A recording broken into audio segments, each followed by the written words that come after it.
Meus irmãos, eu saúdo a todos com a paz do Senhor Jesus. A paz do Senhor Jesus. Quantos estão felizes, diga glória a Deus. Que bom poder estarmos reunidos na casa do Senhor para recebermos a sua palavra e também comemorarmos o 28º ano do Congresso de Missões aqui de Volta Redonda. É uma alegria voltar aqui a esta igreja tão amável e rever a face dos queridos irmãos, e eu me sinto já membro aqui da casa em Volta Redonda, pela liberdade e também pelo carinho prestado pelo nosso querido pastor Rinaldo. Muito obrigado, pastor, que bom revê-lo. Pastora Simone, Deus abençoe, nobre casal que tem feito um trabalho excelente para o Senhor aqui nesta abençoada cidade. Cumprimentando os nossos pastores, eu cumprimento a todos os colegas de ministério, obreiros, Deus abençoe. Estou acompanhado do pastor Jonatas, é o adorador na praça, é um amigo, e também os nossos amigos, pastor Davi e a querida Sara Farias. Deus te abençoe, são amigos também de longas datas e é sempre bom estar entre amigos. Essa orquestra maravilhosa, esse povo cheio de Deus, revestido do poder do Espírito Santo. Parabéns, Volta Redonda, por esse bonito trabalho. Já o cumprimentei ali falando com o pastor Rinaldo, mas quero registrar os meus agradecimentos ao bispo desta casa, bispo Abner Ferreira, e todo o conselho da Assembleia de Deus de Madureira, no estado do Rio de Janeiro.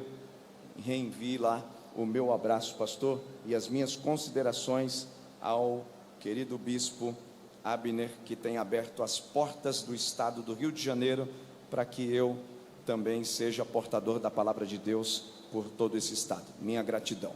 Queridos, quem trouxe Bíblia e quer ouvir Deus falar, diga amém. Amém.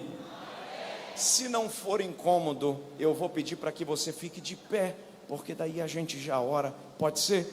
Fique de pé, levante as suas duas mãos bem alto, se você puder assim. Levante as duas mãos bem alto, desocupe, depois você vai pegar a Bíblia, levante bem alto. Eu quero que você levante as mãos assim. Olha que povo bonito.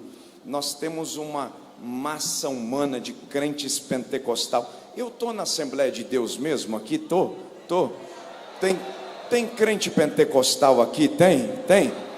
Então eu quero que vocês abram a boca assim, dê um glória a Deus bem alto, para mostrar que aqui em Volta Redonda tem uma igreja missionária relevante pentecostal. Vamos lá, glória a Deus. Os pentecostais já chegaram. Levante as duas mãos bem alto, mas levanta bem alto assim. Isso, repita comigo, diga: Deus, eu estou à disposição para ouvir tudo o que preciso e não o que quero.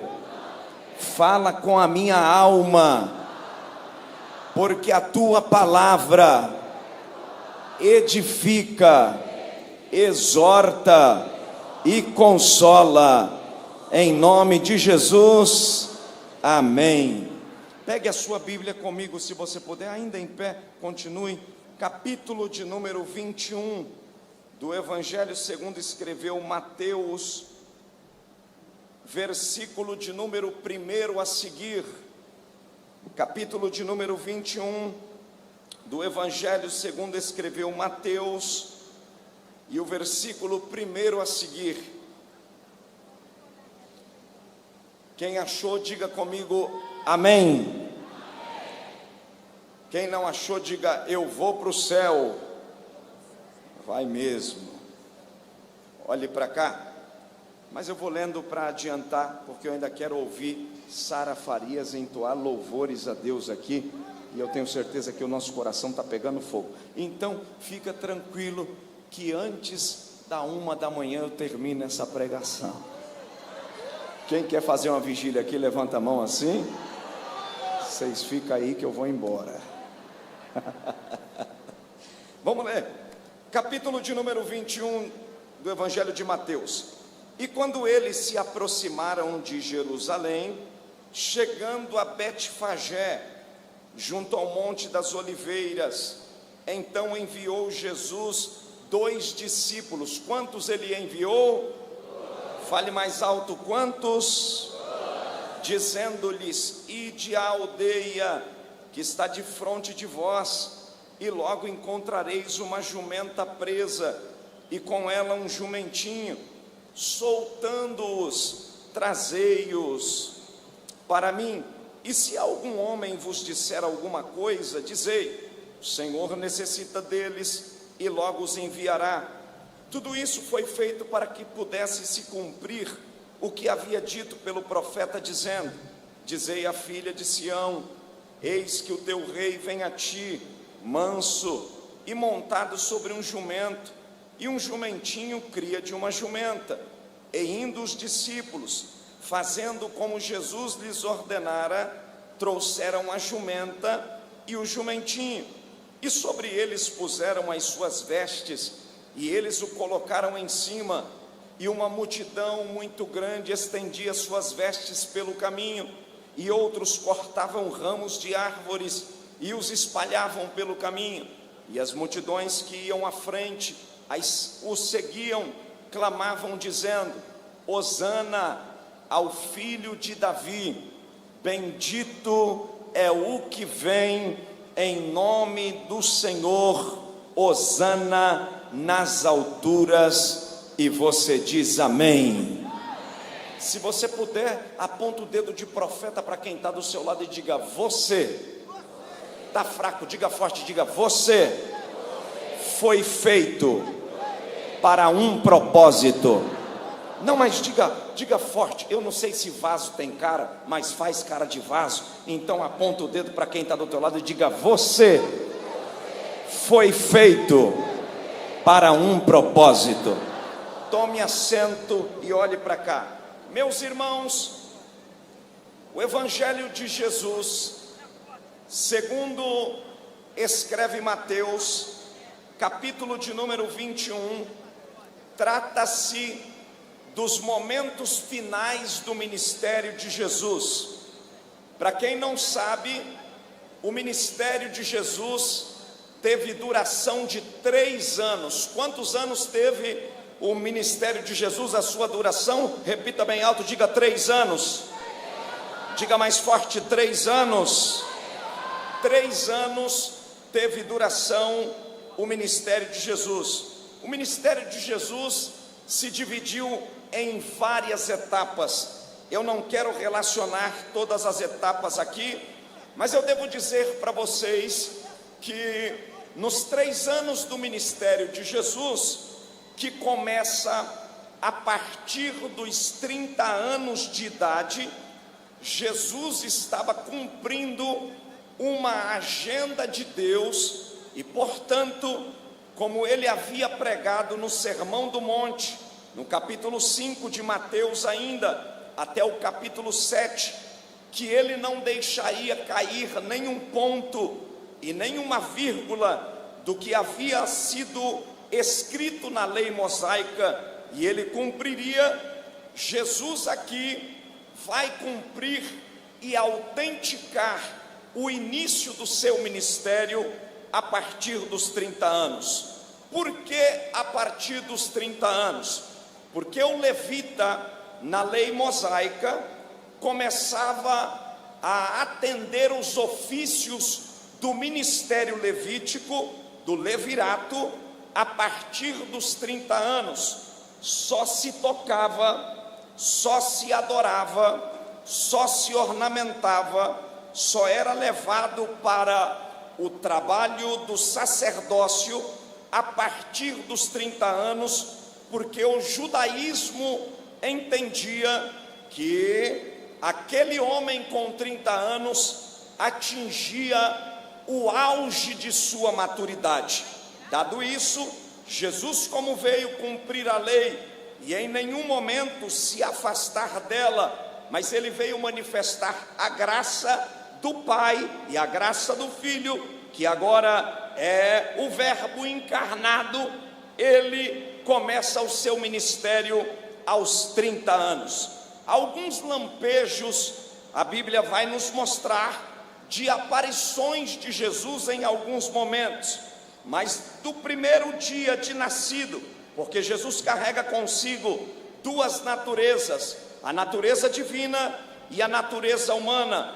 Ele carregando a natureza divina e a natureza humana, Maria já sabia quem ele era. Aliás, Gabriel, quando a visitou, disse a ela que ela geraria o unigênito Filho de Deus, e ela sabe o papel e a importância que ela tinha na vida e também no ministério de Jesus.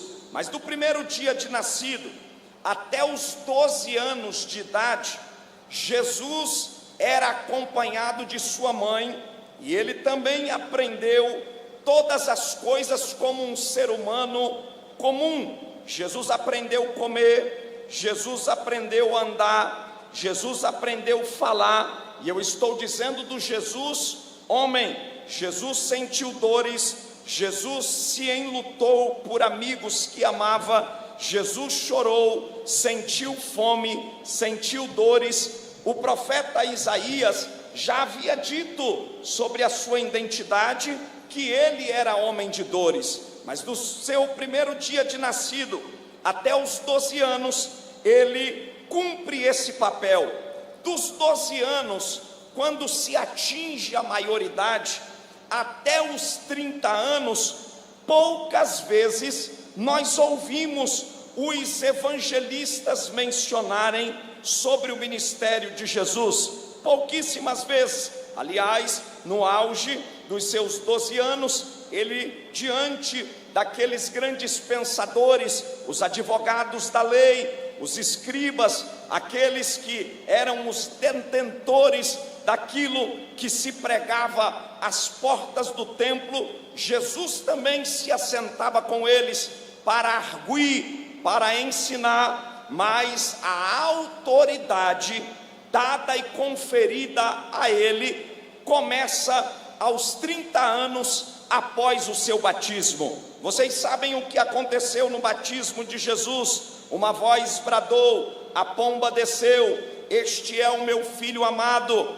nele tenho me comprazido. Muitas coisas vão autenticando o ministério de Jesus. Por exemplo, a tentação de Jesus agora no deserto é também uma autenticação do seu ministério, pois ele, com muita autoridade, repreendeu a Satanás e venceu pela palavra, e também se torna uma autenticação do seu ministério.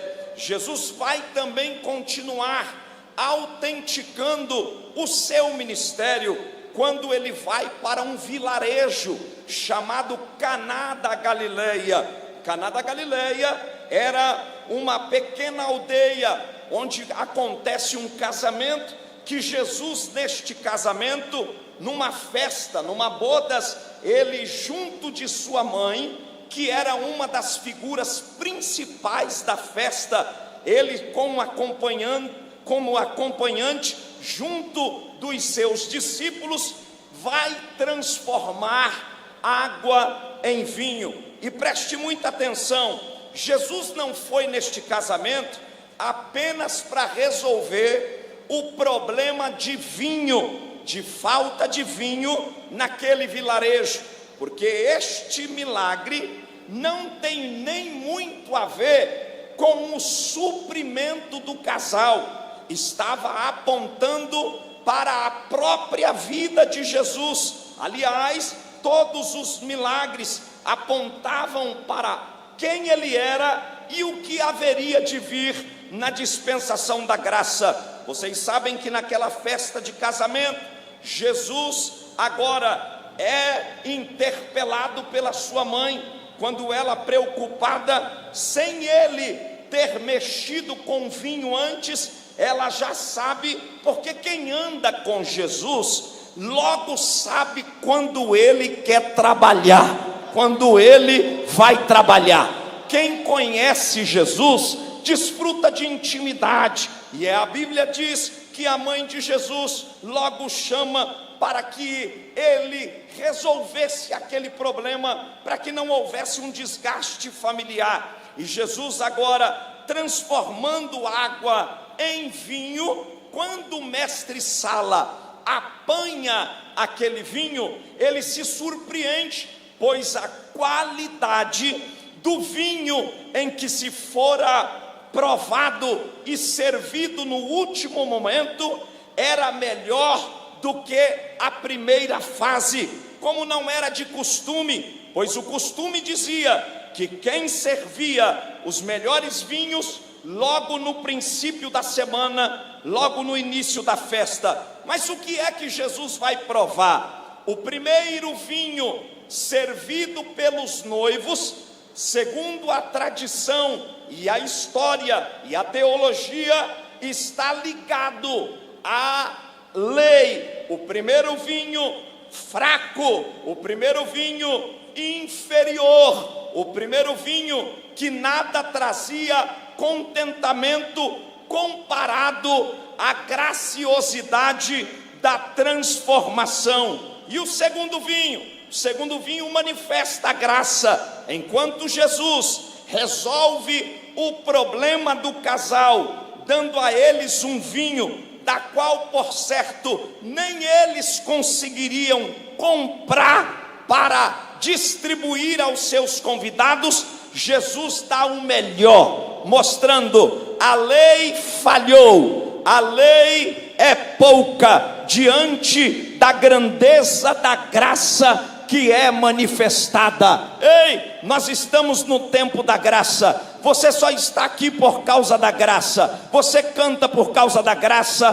prega por causa da graça, toca por causa da graça, é salvo por causa da graça. Tudo isso é fruto da graça e da bondade do nosso Deus. Pois bem, Jesus aqui, na continuação do seu ministério, ele vai autenticando muitos momentos, confirmando o que o profeta Isaías havia dito: homem de dores, mas que trazia a sua identidade, quem era as suas recomendações daquilo que Isaías falava, quem era Jesus. O principado estava sobre os seus ombros, e o seu nome, as suas credenciais, será chamado Maravilhoso, Deus Forte, Conselheiro, Pai da Eternidade, Príncipe da Paz. Pois bem, nos 30 anos de Jesus, tudo isso vai se confirmar. Nesse tempo, aonde Jesus inicia seu ministério aos 30 anos, a história vai nos dizer que Jesus ficou conhecido por mais de 1,5 milhão de judeus e gentios. Jesus se tornou a fala na boca de todos os homens daquela época. Quem é este Nazareno? Quem é este Galileu? Quem é este homem? Quem é este que cura leprosos? Quem é este que dá vista aos cegos? Quem é este que ressuscita mortos? Quem é esse que transforma água em vinho? Jesus aqui já tinha autenticado seu ministério. Então ele já tinha passado por todos os lugares possíveis daqueles dias, atendendo também até em território gentílico. A Bíblia diz que Jesus choca a samaritana quando chega diante do poço e pede para ela água, pois não era comum um judeu pedir água para uma samaritana. E ele disse: dá-me desta água. Depois que Jesus revela o seu contexto de vida, ela sai tão apavorada e maravilhada, saindo evangelizando a sua cidade, dizendo: encontrei um profeta, eu encontrei um profeta. Pois bem, Jesus esteve na Galileia, Jesus esteve no lago de Genezaré, Jesus esteve na Judeia, Jesus esteve em Samaria, mas a Bíblia, dos 12 anos de Jesus até os seus 30 anos, nenhum evangelista vai mencionar que Jesus esteve no templo em Jerusalém. Nenhum evangelista, dos 12 anos até os seus 30 anos, a Bíblia não menciona mais, nem Marcos, nem João, e nem Lucas, e nem Mateus, anuncia nenhuma ação de Jesus dentro ou nas ruas de Jerusalém. Por quê? Porque este fato vai se culminar no seu ministério na última semana dos 3 anos, na última semana que antecedia agora a sua crucificação. Segundo alguns autores, esse capítulo ele vai acontecer no domingo que antecedia a sexta da crucificação. Olhe para cá, eu estou falando para vocês de um marco na vida de Jesus, e que ele nos dá a maior lição ministerial. Primeira lição ministerial, ouça isso. Primeira lição ministerial de Jesus: Jesus teve paciência do seu primeiro dia de idade até os 30 anos de idade, aprender, ouvir. E em Lucas, no capítulo 2 e o versículo 28, o escritor diz assim: e crescia Jesus em estatura e também em conhecimento. Então logo eu entendo que Jesus gastou 30 anos aprendendo para exercer 3 anos de ministério. Vou repetir: 30 anos de aprendizado para exercício de 3 anos. Diferente do que existe hoje, porque as pessoas não têm paciência para aprender, porque aprender leva tempo, aprender se gasta horas, aprender requer desdobramento, aprender requer disposição e disponibilidade. Nós vivemos numa época em que todo mundo tem voz na internet, não sabe nada na sua maioria, mas tem voz e autoridade para dar os seus conselhos. E aí você vai perceber que alguém não aprendeu nada, não se assentou, não ouviu. É por isso que a Bíblia diz que é melhor ser tardio no falar e pronto para ouvir. É por isso que Jesus vai cumprir o seu ministério. E eu devo dizer para vocês que nesse período Jesus não tem nenhuma ansiedade em antecipar uma agenda que estava cronometrada pelo Pai. Já tinha ido na Judéia? Já tinha ido na Galileia? Já tinha sido batizado? Já tinha entrado no lago em Genezaré?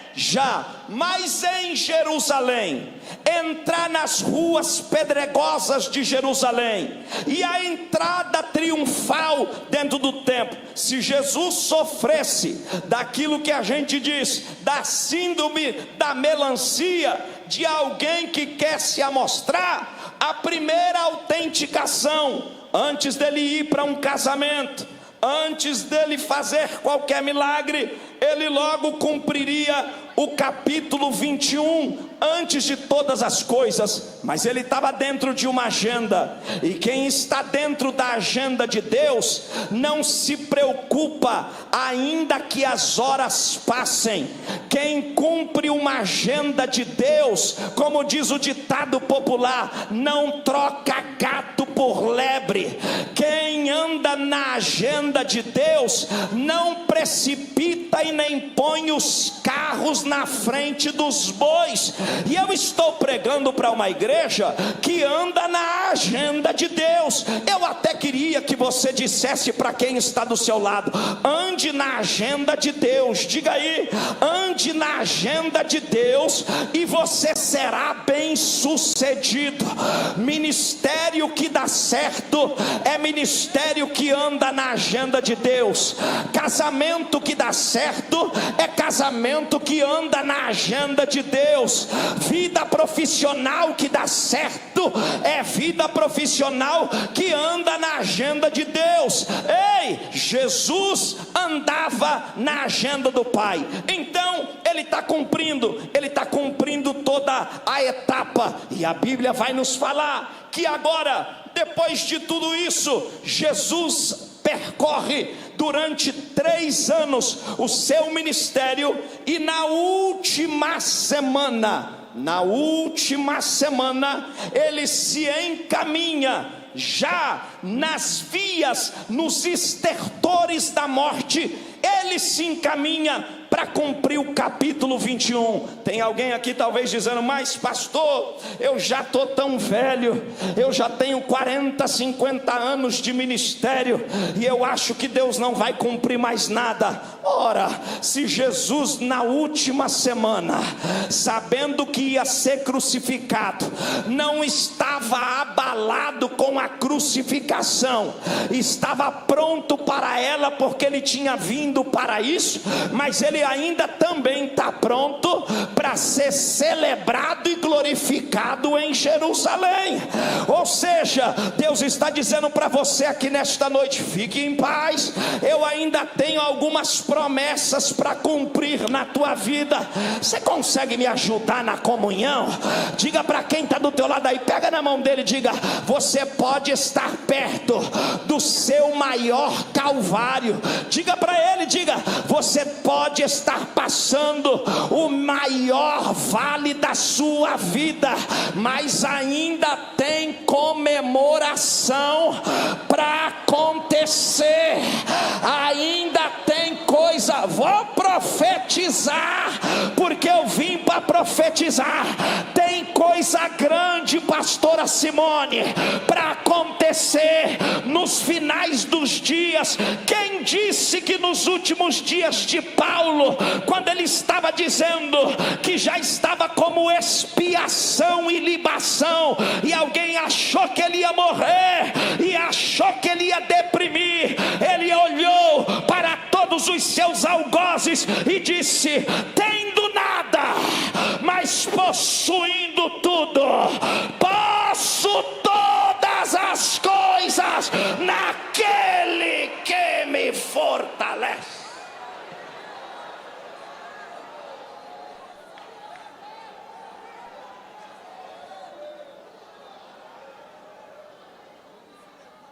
Mas olhe para cá, vamos pensar o texto aqui, e eu vou tentar resumir para a gente ouvir a nossa irmã Sara Farias. Ouça aqui: Jesus, já tendo cumprido tudo, ele está indo para o capítulo de número 21 do Evangelho de Mateus. E esse tempo é um tempo que marca toda a sua trajetória. Por quê? Porque o capítulo 21 é o cumprimento de uma profecia. Deixa eu fazer uma pergunta aqui antes de falar quanto tempo. Alguém aqui espera uma promessa há 30 anos? Levanta a mão. Alguém espera uma promessa aqui 50 anos? Levante a mão. Alguém espera uma promessa aqui há 5 anos? Levante a mão. Há 10? Mas eu garanto que como essa aqui, você ainda não esperou. Jesus aqui, no capítulo de número 21, vai cumprir uma profecia, uma promessa de 520 anos antes de sua aparição. Quantos anos? 520. Fale mais alto. Quantos anos? 520. Não é 10, pastor? Não. Não é 15? Não. Isto é sinal que pode ter muito tempo de espera, mas o cumprimento vai chegar. Ah não, se eu fosse você eu aproveitava essa oportunidade para dar um glória e dar uma cutucada santa em quem está do teu lado aí. Diga, não desanima não. Diga aí, diga, porque se uma promessa demorou 520 anos para cumprir, mas cumpriu, quem dirá você que está há menos tempo na fila? Vai cantar, vai dar glória, vai dar culto de ação de graça, vai cumprir.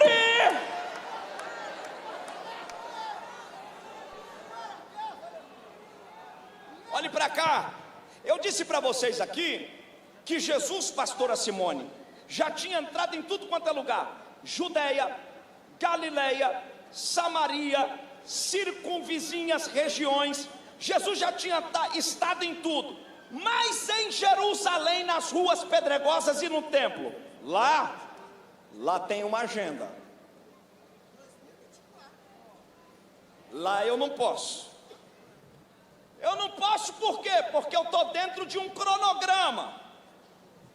E que cronograma é esse? Ouça, toda promessa, é bom que repitamos isso, diga toda promessa. Não, pela quantidade de pessoas dá para falar mais alto, diga toda promessa de Deus feita a nós vem acompanhada de uma geografia. De uma o quê? Fale mais alto, de uma o quê? Vou falar para vocês agora a geografia da promessa. 520 anos atrás, quem é que vai profetizar? O nome do velhinho é Ageu. Ageu tem aproximadamente 90 anos. Ele já está cansado. Ele contribuiu na construção da segunda casa. Vocês se lembram que a primeira casa foi a linda casa de Salomão, uma casa revestida de ouro, uma casa em que a rainha de Sabá, segundo Flávio Joséfo, foi visitá-lo, e quando a rainha de Sabá chegou lá, Flávio Joséfo conta que ela teve até um desmaio diante da beleza. Ela disse: não é nem a metade do que se me contaram. Os servos como se vestiam, as mesas como eram adornadas, as paredes, o ouro, a prata, o batimento, o átrio, a entrada, a saída, tudo era belo. Mas a Babilônia entrou, a Babilônia arrasou tudo, a Babilônia levou os cabeças pensantes, os intelectuais, e depois de muito tempo começou a construção do segundo templo. E o segundo templo construído, que é a casa de Zorobabel, o templo de Zorobabel. Quem está olhando para o segundo templo, comparando ao primeiro, está olhando e dizendo: aí não vai dar nada. Foi-se os tempos áureos aqui do primeiro templo, onde as concubinas desfilavam diante de Salomão, onde os sábios pensantes iam diante de Salomão, aquele homem que estabeleceu provérbios populares, aquele homem que trabalhou e foi reconhecido pelo ouro que Davi ajuntou para construir a casa. Mas aí vem Ageu, porque todo profeta é doido, todo profeta de Deus é atrevido, todo profeta de Deus não tem medo de cara feia, não é? Todo profeta de Deus tem autoridade. E aí vem Ageu, num templo que, comparado ao templo de Salomão, não chegava nem nos pés. Falar de glória, eu estou falando de glória terrena. Glória terrena tinha no primeiro templo. No segundo, ele até era bonito, mas comparado ao primeiro, ficava no chinelo. Aí vem o doido Ageu, apontando para a geografia e dizendo: aqui, não é na Judeia, não. Não é em Samaria, não. É aonde? Repita comigo, diga Jerusalém. Fala mais alto, é aonde? Jerusalém. Aí ele olha para o templo, aponta e diz assim: a glória da segunda casa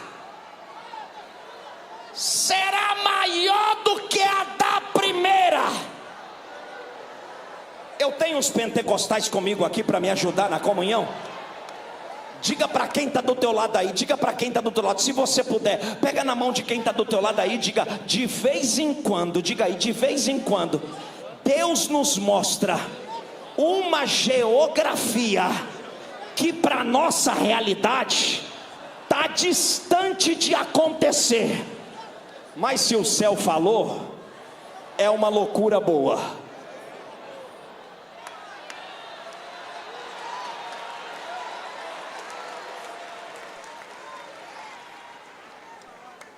Olha para cá, que eu estou pregando para quem tem promessa aqui. Deixa eu dizer para você, Deus não te enganou não. Eu queria que você tocasse em quem está do teu lado aí e dissesse: a tua promessa, diga aí, a promessa de Deus ao teu respeito tem uma geografia. Deus olhou para a Volta Redonda e disse: lá vai ser celeiro de missão. Mas não é na cidade vizinha, não. Mas em Volta Redonda não tem condição. Mas quando Deus olha, quando Deus aponta, quando Deus vai com a cara, quando Deus chama, tinha gente melhor do que eu para estar aqui? Lógico. Tinha gente melhor do que Sara para cantar? Lógico. Mas não é uma questão de quem é a questão da geografia marcada.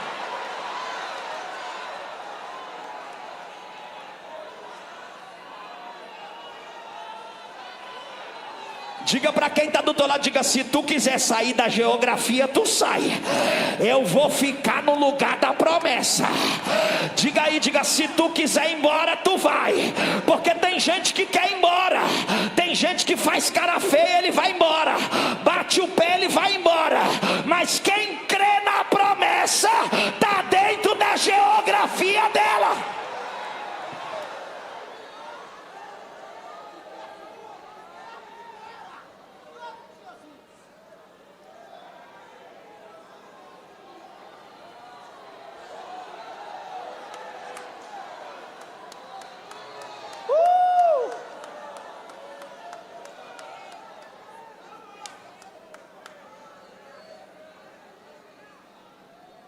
Então essa geografia foi falada por Ageu. Como é que é o nome do profeta? Ah não, tá fraco. Como é que é o nome do profeta? Ageu é o profeta que apontou a geografia 520 anos atrás. Como toda promessa é carregada de uma geografia, porque Deus aponta. Deus falou para Abraão: sai da tua terra, da tua parentela, para o lugar que o quê? Geografia. Você não vai sair nômade aleatoriamente. Tem um lugar. Você pode rodar muito, mas você vai parar no lugar que eu quero que você pare. Você vai chegar no lugar que eu quero que você chegue. Jesus estava dentro de uma geografia. E essa geografia, ainda no seu ministério, não tinha acontecido durante 3 anos. Mas na última semana é hora de acontecer. Por quê? Porque Ageu profetizou indicando que era lá. E quem estava aguardando uma reforma no templo, esperando alguém rico vir colocar o ouro que tinha no anterior, se enganou. Porque quem vai entrar não é ouro maciço. Quem vai entrar é o Cordeiro de Deus. Estou sentindo ele aqui. Então, como a promessa é carregada de geografia, indicando o lugar, passou 100 anos, vem Zacarias. Aí Zacarias confirmando, porque a promessa começou com Ageu. A promessa começou com... Fale mais alto, me ajude, diga: a promessa foi falada por Ageu, indicando a geografia. Agora diga: a confirmação, porque tudo que Deus fala, ande, Deus confirma. Confirma na boca de profeta, confirma com sinal, confirma com circunstância, confirma com a palavra, confirma com objeto. O Senhor está dizendo: eu estou vindo confirmar para você algumas coisas. Por que você está duvidando? Essa noite, diga para quem está do teu lado, diga: essa noite, diga aí, Pastor Rinaldo, essa noite é uma noite de confirmação, Pastor Davi. Diga para quem está do teu lado, diga: não temas, é noite de... Será que tem alguém aqui para me ajudar? É noite de confirmação. Ei, você não vai ficar alienado, vai ficar perdido. Não, você já tem a credencial da confirmação.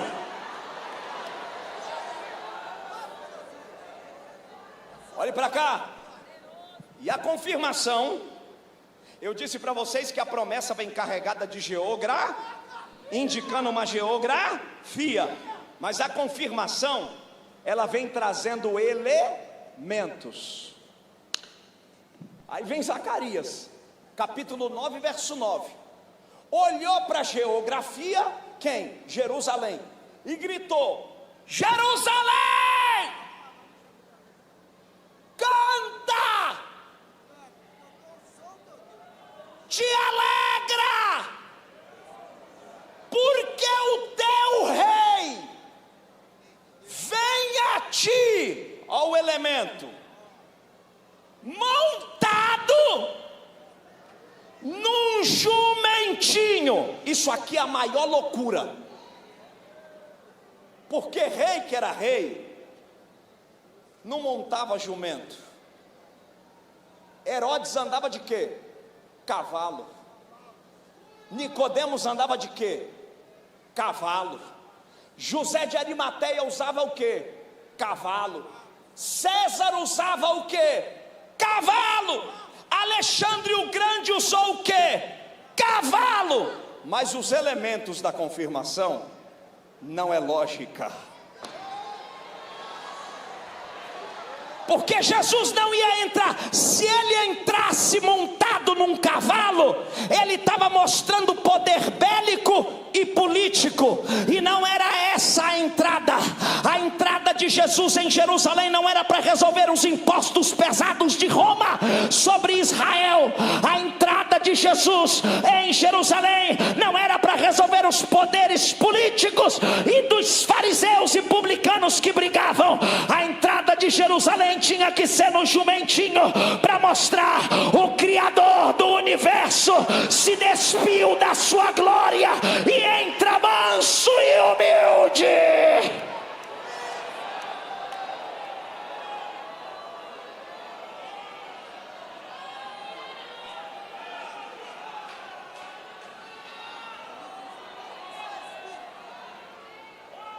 Posso usar da oportunidade da palavra aqui com graça e autoridade? Então eu queria que você olhasse para quem está do teu lado aí e dissesse para ele: não se engana, diga aí, que a confirmação da promessa não vai ser com cavalo, vai ser com jumento mesmo. O bicho é bruto, não é tão bonito, dá trabalho para tirar do lugar, mas é jumento mesmo. É jumento mesmo. É a grandeza da graça, olhando para quem não é, olhando para quem não tem. Aqui não é lugar de posudo, de quem se acha a bolacha mais gostosa do pacote. Aqui não é lugar para quem pensa ser o cabeção das ideias. Aqui é para quem diz: eu não sou, ele é. Eu não tenho, ele tem. Eu não posso, ele pode.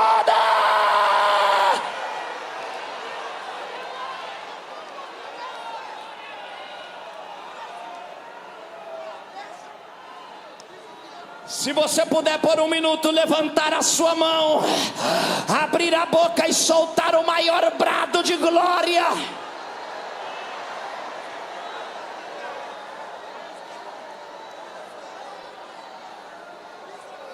Cutuca quem está do lado aí, diga: não é cavalo, é jumento mesmo.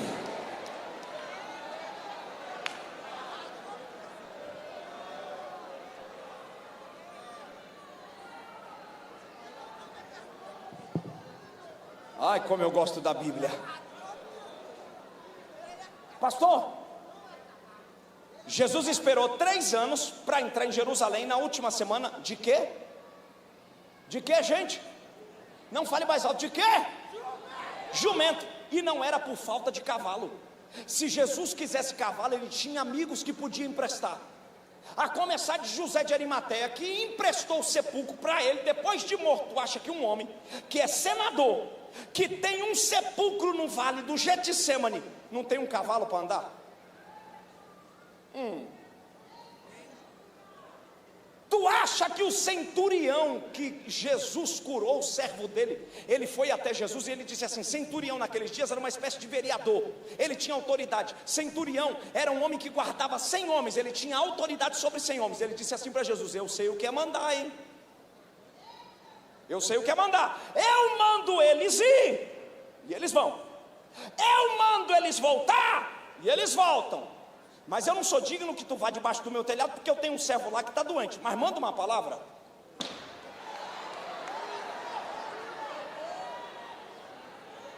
Pastora, tu acha que um cara que tem poder sobre 100 homens, numa influência política do exército, não tem um cavalo de pelagem bonita, branco, para impor poder? Mas não era sobre cavalo.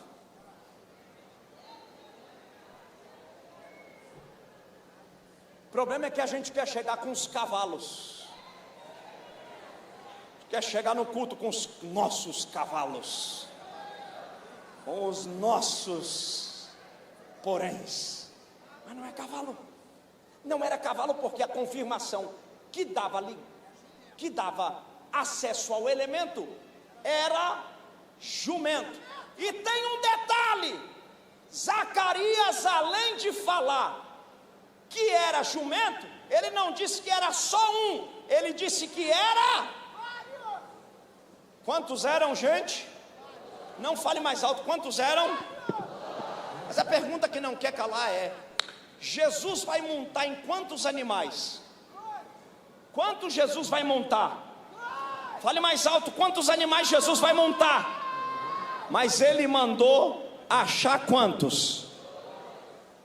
Porque ali estava o filhote e a mãe.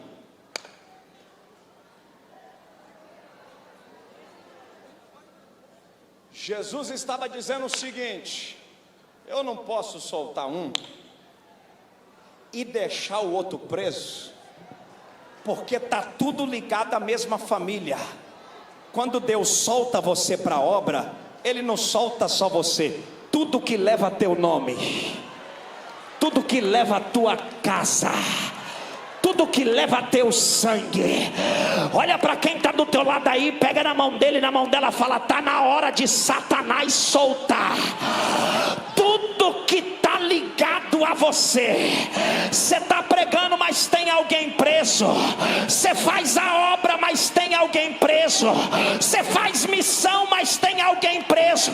Mas como o elemento não é só um, é dois, Jesus deu a ordem e disse: solta tudo, solta tudo.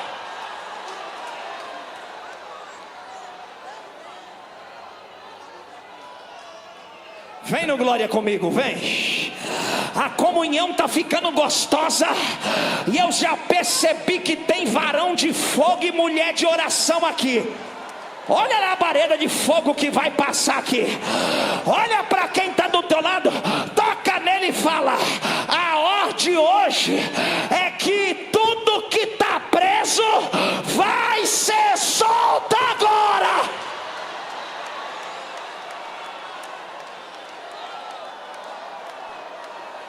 Oi, gemende como nasce recata. Cadê os vasos? O diabo tentou segurar esse trabalho, mas o céu está dando uma ordem: manda soltar.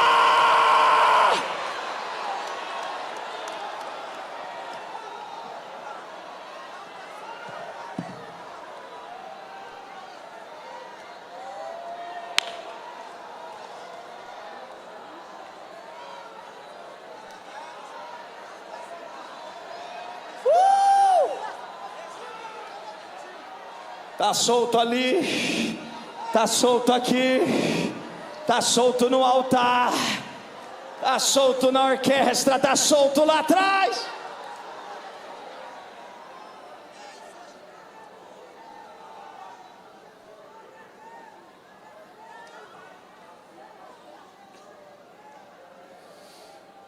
Escute, olhe para cá.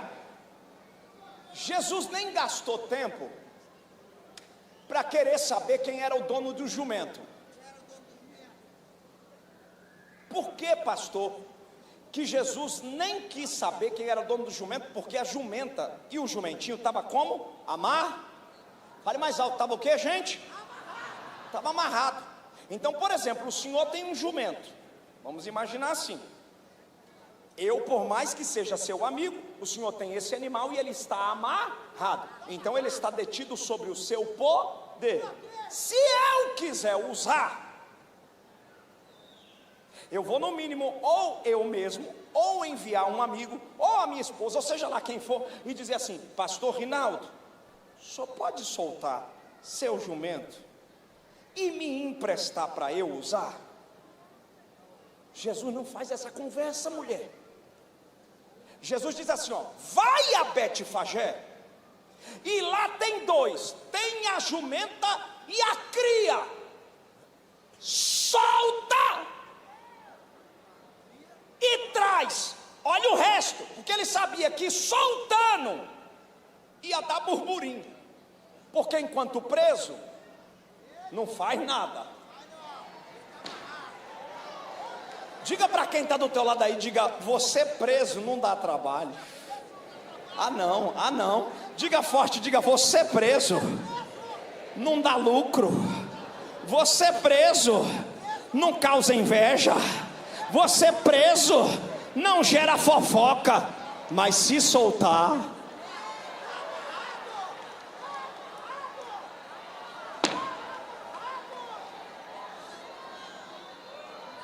olha para quem está do teu lado aí, diga: é contigo agora. Diga aí: ficar preso ou ser solto. Diga aí: porque a ordem já foi dada, e a ordem é essa: manda soltar.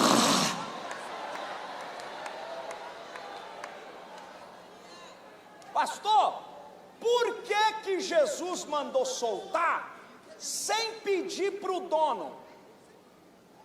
Porque o jumento, a jumenta, a corda e o dono era mais novo do que a promessa. Quantos anos tinha a promessa? Eu não sei quantos anos tinha aquela jumenta, e nem sei quantos anos tinha o jumentinho, e nem sei quantos anos tinha o dono da jumenta. Mas como Jesus tinha um negócio com algo que chegou primeiro, Jesus disse: eu não posso dar satisfação e nem gastar saliva com quem chegou agora, porque Zacarias lá atrás já falou que os dois iam estar aqui. A minha ordem é só soltar para montar, porque eu tenho que ir para Jerusalém. Olha para quem está do teu lado aí, pega na mão de quem está do teu lado aí, pergunta para ele, diga: o que está mais valendo? Diga aí, no seu ministério. Ah não, tá fraco, eu quero vocês participando comigo. Pega na mão daqui. Eu gostei desse senhor aqui, ó, cheio de Deus. Olha para mim aqui, pergunta para ele, diga: o que vale mais? A corda que te prende ou a promessa que chegou primeiro? Diga: você está dando atenção mais para quê? Jesus está dizendo: quero te usar. Você está dizendo: estou doente. Quero te abençoar. Você está dizendo: estou sem profissão. Quero te fazer crescer. Você está olhando para a corda. Ele está dizendo: a quem você vai dar atenção? Para o que está te prendendo ou para quem fez a promessa?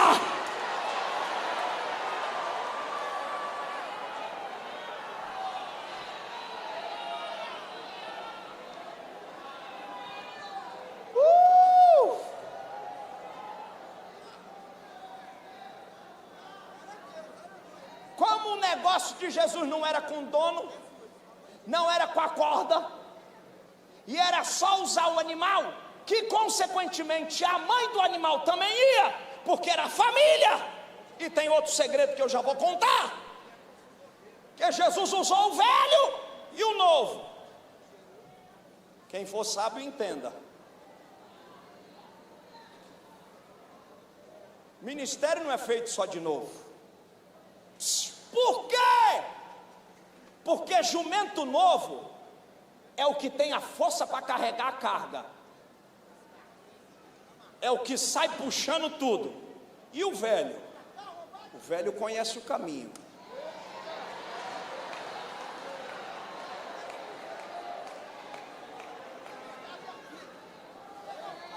Vamos brincar aqui um pouquinho? Pergunta, diga aí, que jumento tu é?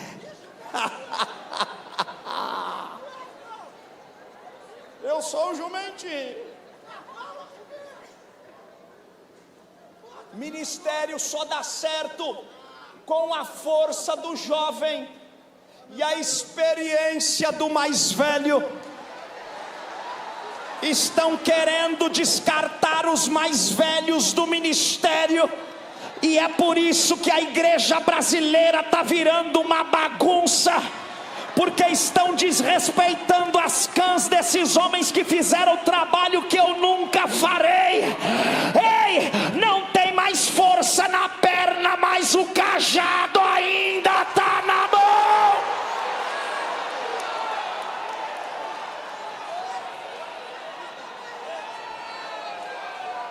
Eu estou sentindo que está vindo uma glória aqui. Se eu fosse você, eu levantava a mão para o alto. Deus vai honrar quem está antigo na obra.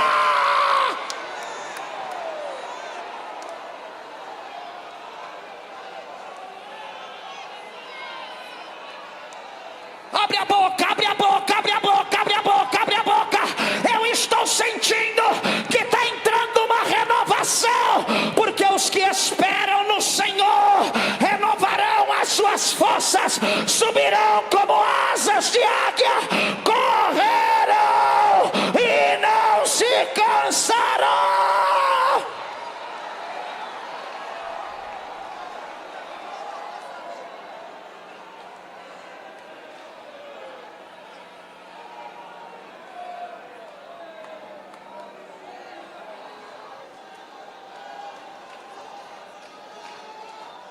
Anjomanara batacalabarama, uideremana, cadê os vasos?